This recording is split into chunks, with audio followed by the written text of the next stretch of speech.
Bismillahirrahmanirrahim. Assalamualaikum warahmatullahi wabarakatuh.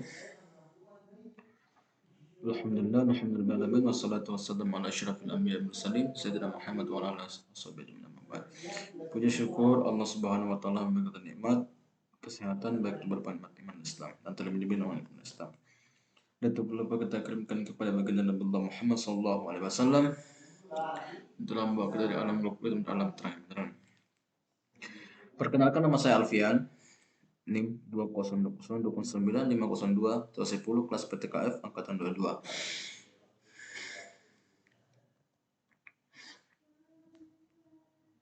Saya akan membahas tentang laporan komunikasi data.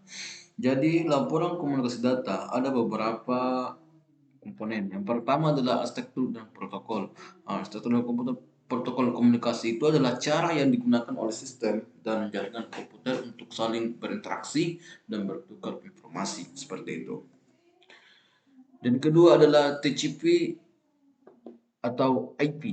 TCP/IP adalah singkatan dari Transmission Control Protocol, Internet Protocol. Arsitektur dan protokol ini terdiri dari 4 layer utama: layer jaringan network, layer transfer, layer aplikasi, dan layer antarmuka jaringan, network interface. Selanjutnya, protokol lapisan aplikasi itu protokol yang bertanggung jawab untuk menyediakan akses kepada aplikasi terhadap layanan jaringan TCP atau IP. Protokol ini mencakup protokol dinamis, host configuration, protokol HTTPD, domain name system DNS, hypertext transfer protokol HTTP, file transfer protokol tip telnet, simple mail transfer protokol SMTP. Protokol lapisan antar host adalah yang berguna untuk membuat komunikasi menggunakan sesi koneksi yang bersifat connection oriented atau broadcast dalam suatu konteks.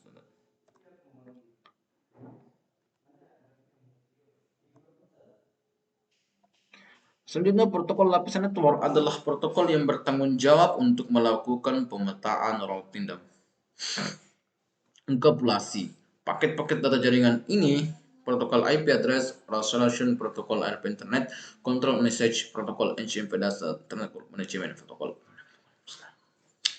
Selanjutnya ada protokol mengupas dalam arsitektur TCP/IP.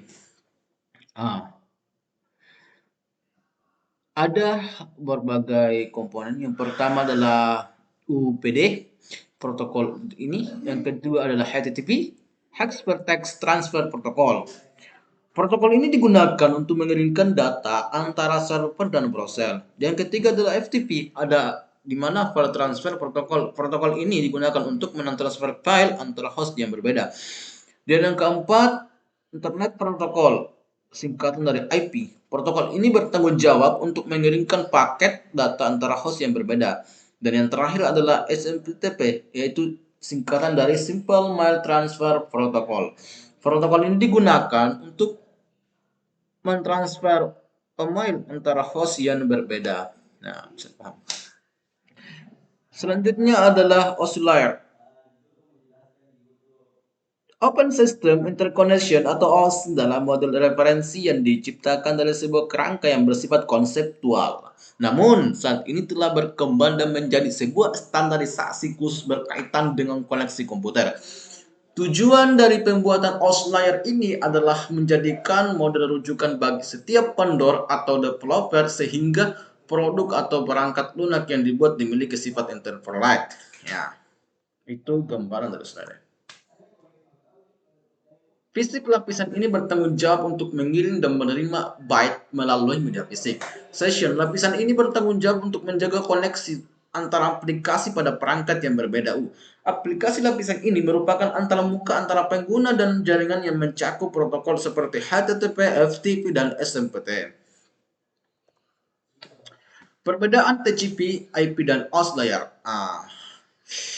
TCP/IP itu sendiri adalah Open System Interconnection, adalah dua model referensi jaringan yang digunakan untuk membantu dan mengembangkan dan pemahaman arsitektur jaringan komputer. Meskipun keduanya mencakup beberapa konsep yang serupa, namun ada beberapa perbedaan antara TCP atau IP dan OS tentranya. Pertama adalah instructor layer. TCP/IP memiliki 4 layer: lapisan fisik, lapisan jaringan, lapisan transfer, dan lapisan aplikasi. Sedangkan OSI memiliki 7 layer: lapisan fisik, lapisan data link, lapisan jaringan, lapisan transport, lapisan sesi, lapisan presentasi, dan lapisan aplikasi. Yang kedua adalah tingkat detail OSI. Lebih terperinci dan memiliki lebih banyak layar, sehingga memudahkan dalam pemahaman dan pembuatan perangkat jaringan yang kompleks. Sehingga TCP/IP ini lebih sederhana dan hanya memiliki 4 layar yang mudah dimengerti dan diimplementasikan seperti itu. Yang ketiga adalah posisi, dikembangkan sebelum OSI telah menjadi standar faktor jaringan komputer dan sebagainya. Perbedaan TCP itu 4 konsep. TCP/IP didasarkan pada konsep pengiriman paket, sementara OSI didasarkan pada konsep penggunaan TCP/IP umumnya digunakan pada jaringan kecil seperti jaringan lokal, LAN, dan jaringan data smart, sedangkan OSI digunakan pada jaringan besar. Keterkaitan TCP/IP dan OSI. Sekian dan terima kasih. Mungkin cuma itu yang saya sampaikan. Mudah-mudahan bisa dimengerti dengan yang lain. Dan wassalamualaikum warahmatullahi wabarakatuh.